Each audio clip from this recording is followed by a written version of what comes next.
बुद्ध की करुणा। एक नई प्रेरणादायक कथा। प्राचीन भारत के एक हरे भरे घाटी में, जहां नदियां गाती हुई बहती थीं और पहाड़ चुपचाप खड़े थे, महात्मा बुद्ध एक कमल के तालाब के किनारे बैठे थे। सूरज की किरणें पानी पर नाच रही थीं और हवा में शांति की सुगंध घुली हुई थी। बुद्ध की आंखें बंद थीं, लेकिन उनका मन सारी सृष्टि की पुकार सुन रहा था। एक दिन एक भटका हुआ तीर्थयात्री वहां पहुंचा, जो जीवन के बोझ तले दबा हुआ था। वह बोला, हे बुद्ध, मैं समुद्र की तरह गहरा दुख महसूस करता हूं। कैसे निकलूं इस अंधेरे से? बुद्ध ने आहिस्ता से आंखें खोलीं और कहा, जैसे विशाल समुद्र की गहराई में अनमोल रत्न छिपे होते हैं, वैसे ही तुम्हारे मन की गहराई में प्रकाश का दीपक जलता है। लेकिन उसे पाने के लिए बाहरी दुनिया की बजाय अपने अंदर उतरना होगा। बाहर की लहरें तो आती जाती रहेंगी, लेकिन अंदर की शांति ही सच्ची यात्रा है। तीर्थयात्री ने सिर झुकाया।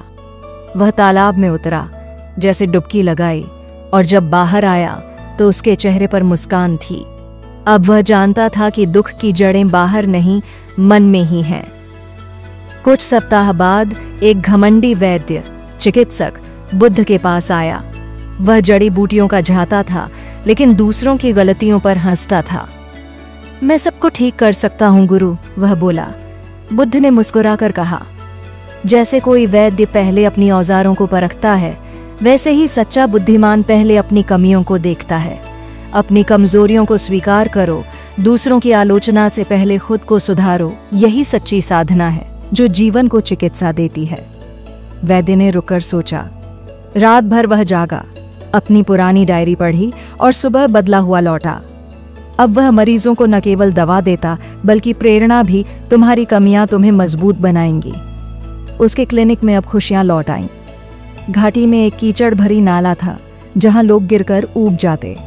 एक युवा कलाकार ने बुद्ध से पूछा, जीवन क्यों इतना धुंधला और गंदा लगता है? बुद्ध ने नाले की ओर इशारा किया और बोले, जैसे गंदे पानी में चोर का प्रतिबिंब टूटा फूटा दिखता है, वैसे ही क्रोध और जलन से भरा मन सत्य को विकृत कर देता है। मन को शांत करो। जैसे नाला बहकर साफ हो जाता है, तभी जीवन का सच्चा रंग उभरता है, शांत और सुंदर। कलाकार ने ब्रश उठाया और नाले को साफ करने लगा। धीरे धीरे नाला चमकने लगा और उसके चित्रों में नई जान आ गई। वह अब दुनिया को रंगीन दिखाता, धुंध से ऊपर उठकर। एक तेज तर्रार सिपाही, जिसके दिल में क्रोध की आग सुलग रही थी, बुद्ध के पास पहुंचा। मैं हर दुश्मन को हराना चाहता हूं, वह गरजा। बुद्ध ने शांत स्वर में कहा, सबसे बड़ी विजय वह है जो क्रोध की आग को भी न झुकने दे। जब क्रोध उबलने लगे तो बुद्ध की याद से उसे रोक लो। चोट पहुंचाने के बजाय क्षमा का फूल चढ़ाओ। यही असली वीरता है जो युद्धों को शांति में बदल देती है। सिपाही ने चुनौती स्वीकार की। अगले युद्ध में जब शत्रु ने हमला किया तो उसने तलवार गिरा दी और कहा, भाई आओ मिलकर रहें। वह पल इतिहास बन गया, क्रोध की हार, करुणा की जीत। सिपाही अब शांति सेना का सरदार था। बुद्ध ने एक लालची सेठ को देखा, जो दुनिया को कोसता रहता। संसार की हर चीज को दोष मत दो, अपनी छिपी बुराइयों को आईना दिखाओ। जैसे दूसरों की कमियों को तुरंत पकड़ लेते हो, वैसे ही अपनी को पकड़ो, तब सच्चाई का प्रकाश खुलेगा और जीवन समृद्ध होगा। सेठ ने आंसू पोंछे। उसने अपनी पुरानी गलतियों की किताब जलाई और नई शुरुआत की। उसका व्यापार फला, क्योंकि अब विश्वास उसकी पूंजी था। घाटी में दीपावली का त्योहार था। हजारों दीपक जल रहे थे। बुद्ध ने शिष्यों से कहा, एक छोटा दीपक हजारों को जला सकता है और उसका प्रकाश कभी कम नहीं होता। ठीक वैसे ही ज्ञान बांटो, वह घटेगा नहीं बल्कि फैलेगा, जैसे ज्योति रात को दिन बनाती है।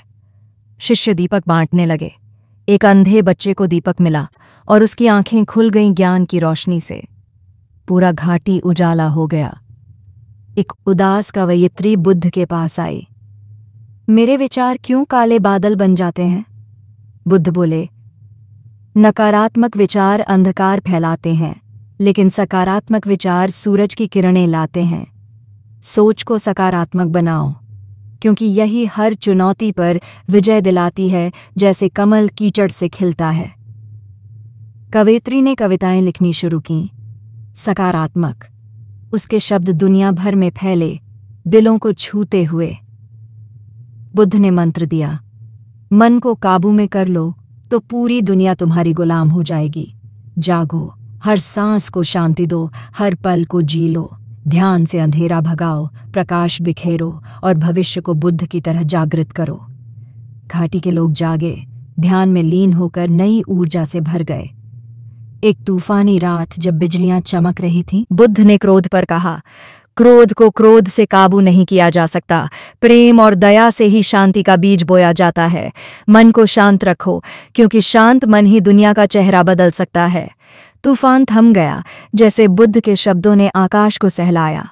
अंत में बुद्ध ने सबको गले लगाया, दूसरों के दर्द को अपना समझो, जीवन की लड़ाई जीतो। हर जीव परिवार है, उनका भला ही तुम्हारा भला। प्रेम फैलाओ, यही सच्ची मानवता की जीत है।